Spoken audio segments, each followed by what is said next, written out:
You can literally see these bagworms moving. Yeah, this arborvitae got covered with bagworms this spring. If you follow me, then you might remember last fall I was asking about this tree.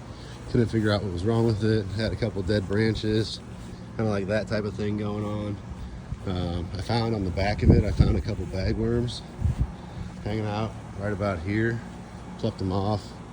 Everything looks great now, and looks like there's a little bit of deer damage here, like the deer have been maybe gnawing on this pine just a little bit, and so you kind of see how it's like indented here. That should probably be wider than the top, but with the deer, you get what you get. Well, literally right next to it is an arborvitae, which is like bagworm food.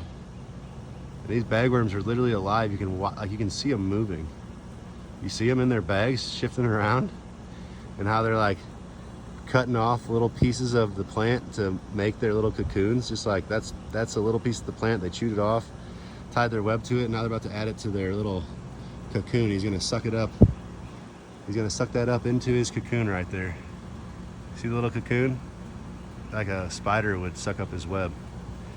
So anyways, those are bagworms on this arborvitae. And unfortunately, this is on my preventative program, but I noticed some spider mites on some boxwoods here earlier in the season, and so I had the guys come like 2 weeks early, or maybe even 3 weeks early, to treat the spider mites, just to be safe. And now we're 2 weeks out of protection on this plant, and we've got 2-week-old bagworms that are trying to take it over. And these suckers are active, man. Look at them jump around.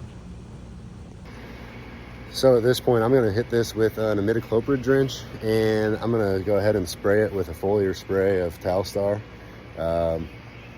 That should knock those out pretty good. As they're crawling around, that Talstar will wipe them out. And then anything that I miss with the Talstar, another round of imidacloprid drench ought to do the trick. We did an imidacloprid drench on these on April 1st. That should give you about 60 days of protection. I guess technically it takes about 2 weeks before the protection takes place, but we generally would spray it with Talstar when we put that down as well. On the first spring treatment, we don't, just because there's not any insects present to spray with the Talstar. But on the other 3 treatments during late spring and summer and fall, we do. And that way you get immediate protection from that Talstar for about 21 to 28 days. And then you'll get about, usually after about 2 or 3 weeks, you'll get another 30 to 45 days of protection from that imidacloprid.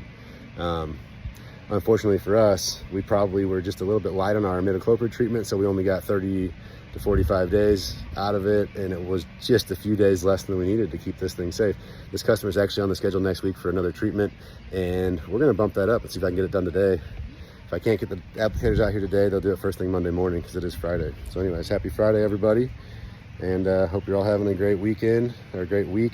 Hopefully it's your weekend. It's Father's Day weekend, and I'll see you guys soon.